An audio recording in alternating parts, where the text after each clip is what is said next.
Okay, hello and welcome to the third installment of what are we going to do with all of this glass. So I'm trying to think through. I like to use as much of everything as I can. I just don't want scrap.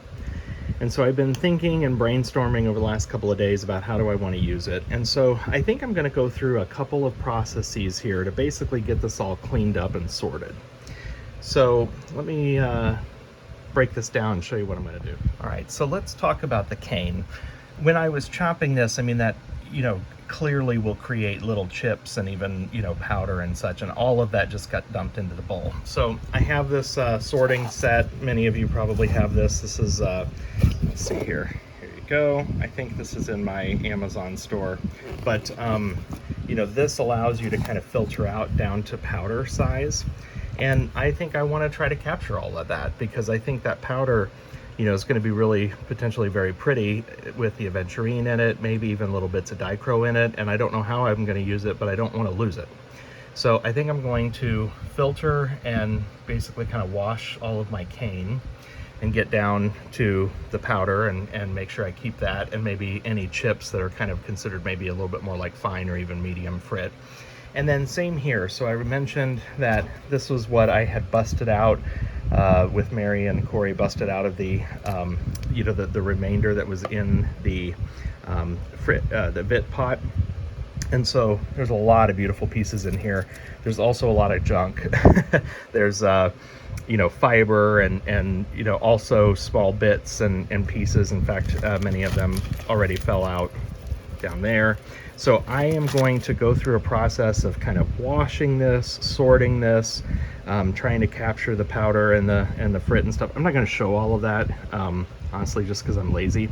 But then once I've sorted out the big bits and maybe sorted out some of the bits of the cane, the nipped ends, let's see if I can find one. Yeah, like that's not going to fire very well. So I may sort through and get all of those out. I have an idea for all of those. I have an idea for how to use these big pieces, even these straws, big chunks out of here.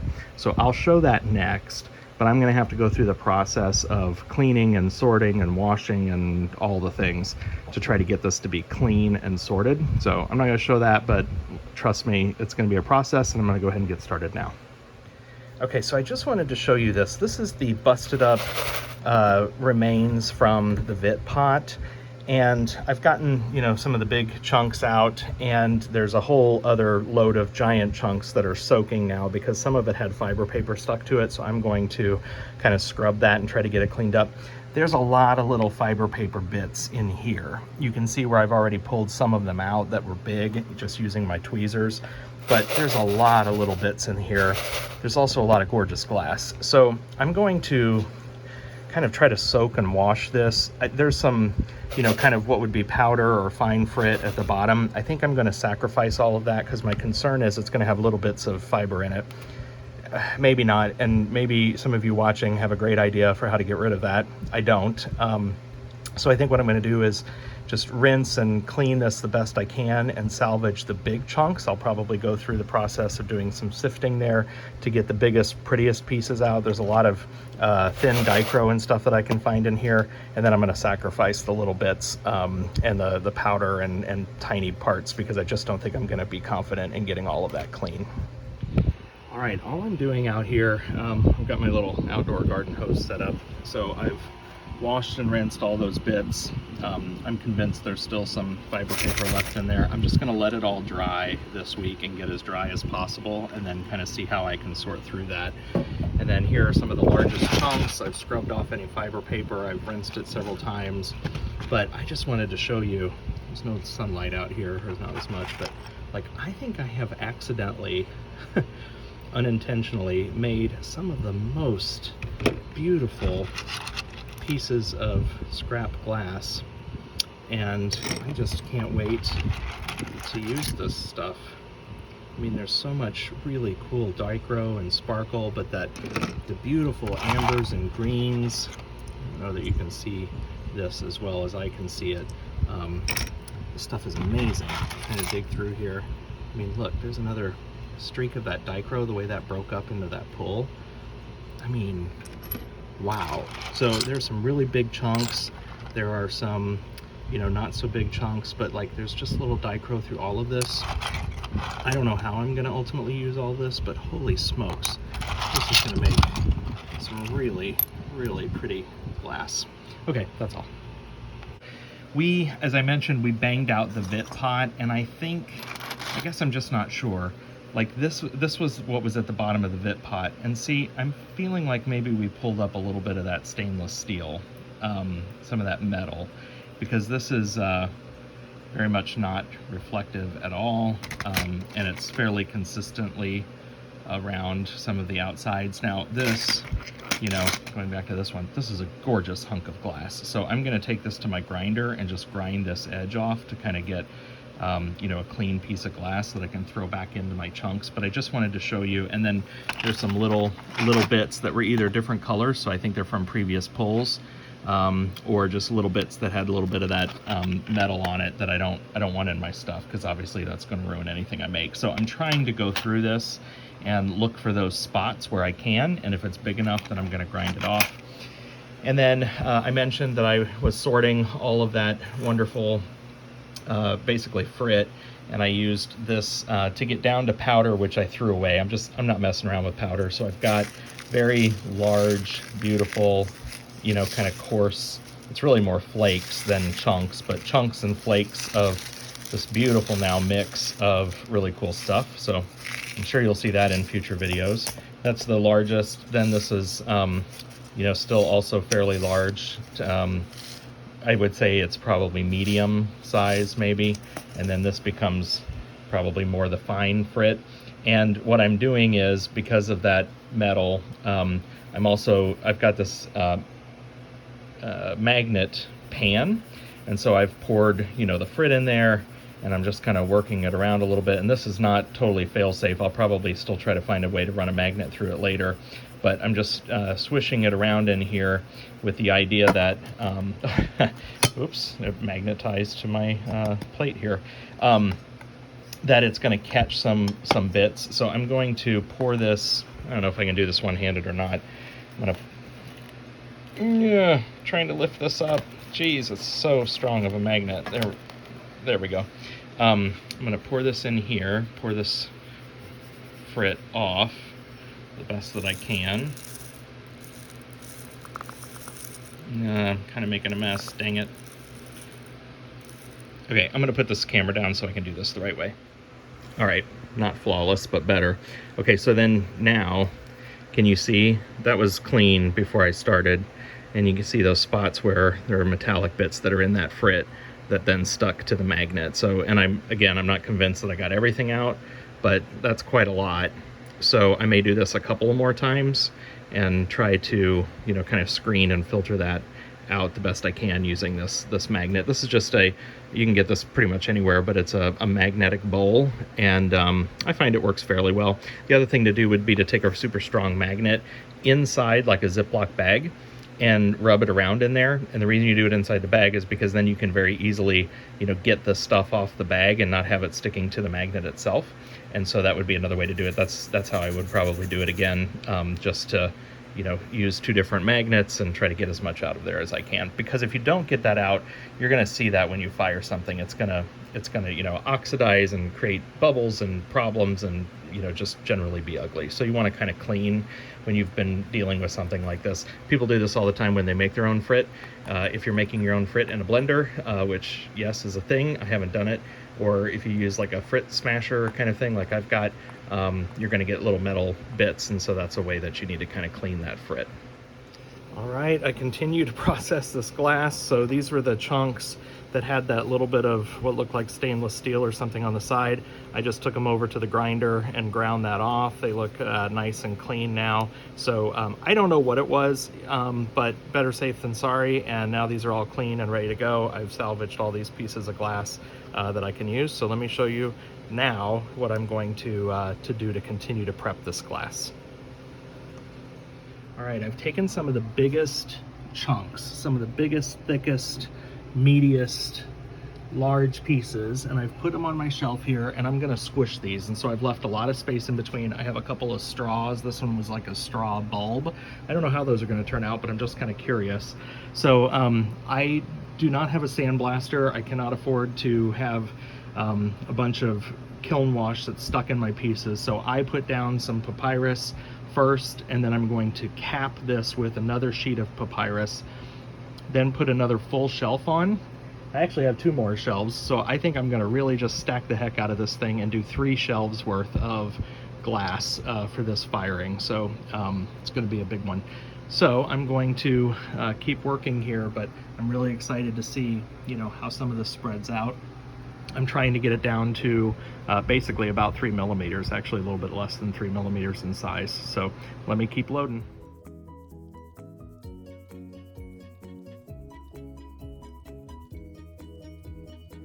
All right, I got them sandwiched in there. There's 1 layer, there's a 2nd layer, and because I'm doing a full fuse, I just put a couple scrap melts up on top. Might as well use this heat, use this energy.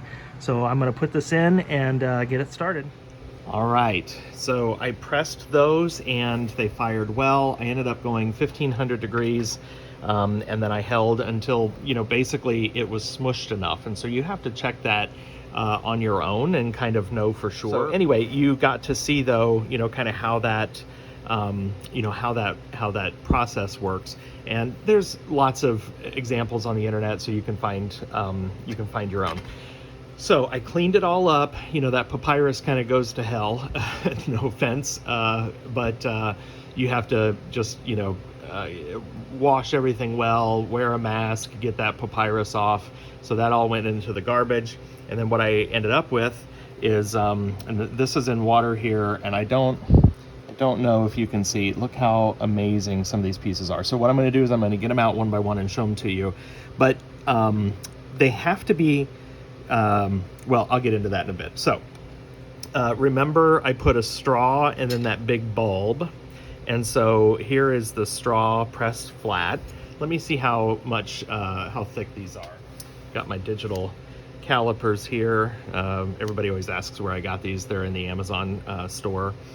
And 3.7 millimeters. So a little bit thicker than sheet glass. Not much though. I would have guessed it was 3, if not a little bit smaller, but looks like, yeah, almost, yeah, about the same size as sheet glass. So, and in fact, I'm going to turn on the light here.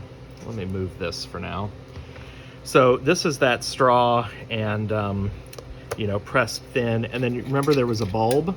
Now there's just a little bit of papyrus stuck on this. I haven't really cleaned these super well, but the bulb pressed out to be kind of cool. I even got a little bit of that blue that's in there, so that's kind of neat.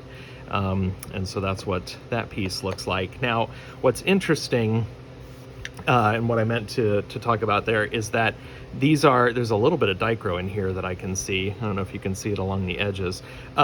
This is now dull. It has a real dull finish because of that paper. And so it'll fire polish when I add it to a piece, and then you'll really see the sparkle in that, like dichro, for instance. And so it looks a little dull and flat here. When I use these in a project, and that's not going to be on this video, I'm really sorry. I think people were waiting and hoping that I would do a project, and I guess I was hoping I would too, but now I don't want to feel rushed into it. So I'm going to take my time and decide how I want to use some of these elements. So I'm not going to do a finished piece for this video. Sorry about that. Oops. Okay, so more pieces here. Some of these were really large. It's just fun to kind of do pressed glass and see. I have no idea what chunk that was, but it's kind of cool. These two fused together because they were a little too close. And what you can't see, I mean, there's that little chunk of dichro. So this is the one where I had to grind the edge and get that metal off the edge, and it completely changed the look. Now, this looks kind of flat and you don't see that dichro very well, but if I were to put it in water to give you the effect of the fire polish, now, can you see that sparkle that really comes out? So you just don't see that in the finished piece, or in the pressed piece, but I can see little bits of the blue dichro that are sparkling, and then lots of the green, and then that piece of dichro that's in the middle there. did I say dichro, blue dichro? I meant aventurine, blue aventurine, green aventurine, then the piece of dichro. So in the water, you get a completely different effect. And this is what you're going to get when you fire it and get a fire polish to it. When I assemble a piece, I'll probably also dust it with clear powder just to give it a nice thin layer of clear. So the promise of these is pretty cool. Just laying out on here, that doesn't look too impressive, does it? But I promise you it's going to look really cool when I ultimately use these in a piece. So same story here. This was a piece of mostly amber, although you can see a lot of green when you do that, but there's a lot of amber in it. It has some dichro in it.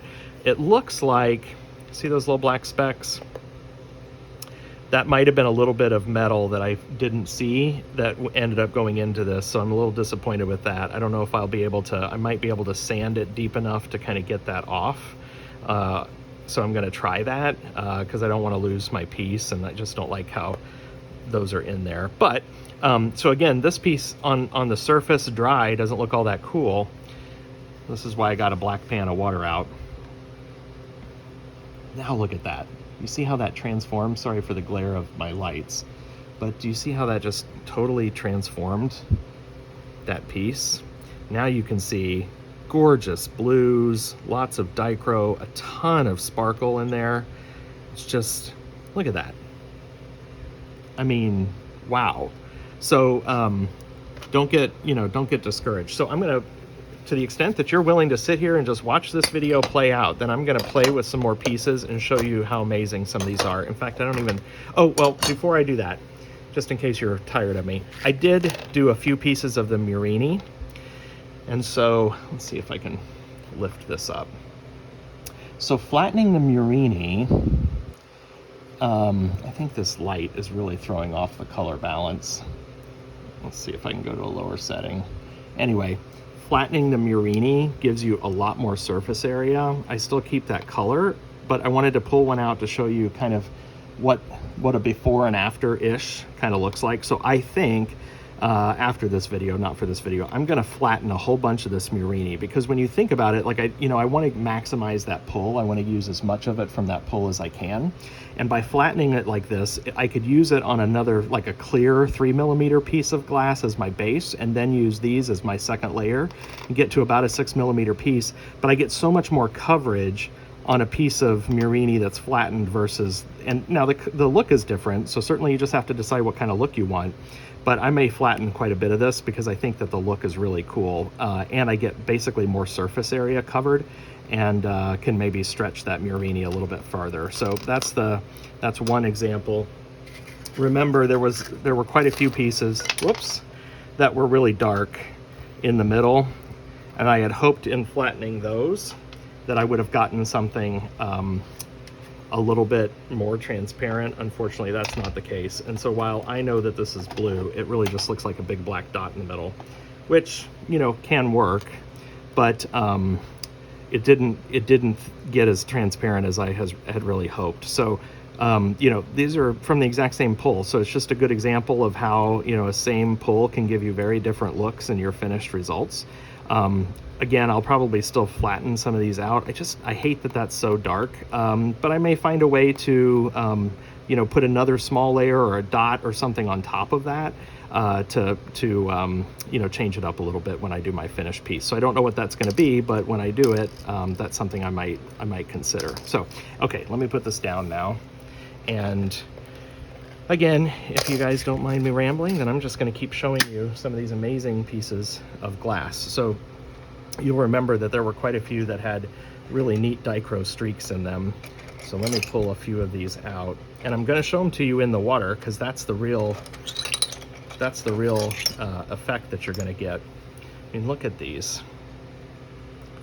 Between that dichro and that aventurine, look how sparkly those are.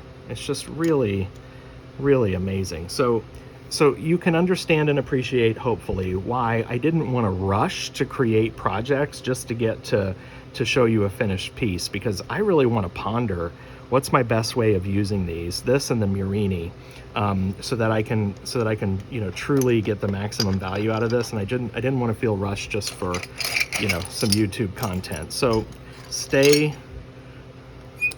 engaged. That's kind of an interesting piece. Stay subscribed, turn on your notifications.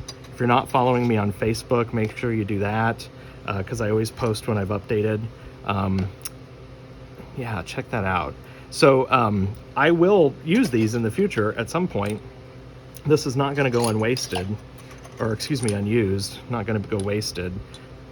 Check those out. Guys, you can hear it. I'm so excited by how that turned out, and the colors are just really phenomenal. You know, look at that one, you know, against this white here, or against the light, just looks like a little bit of amber and a little bit of green. But then look what happens. I mean, that's crazy. So so anyway, stay tuned, because I will use these in future projects, just not so immediately. I got to see that one against the light. So this was a chunk of Murrini that didn't chop correctly. It was angled, but I went ahead and flattened it. That's really cool, and it's got really cool sparkle in it. More. I'm picking out the bling here to show you.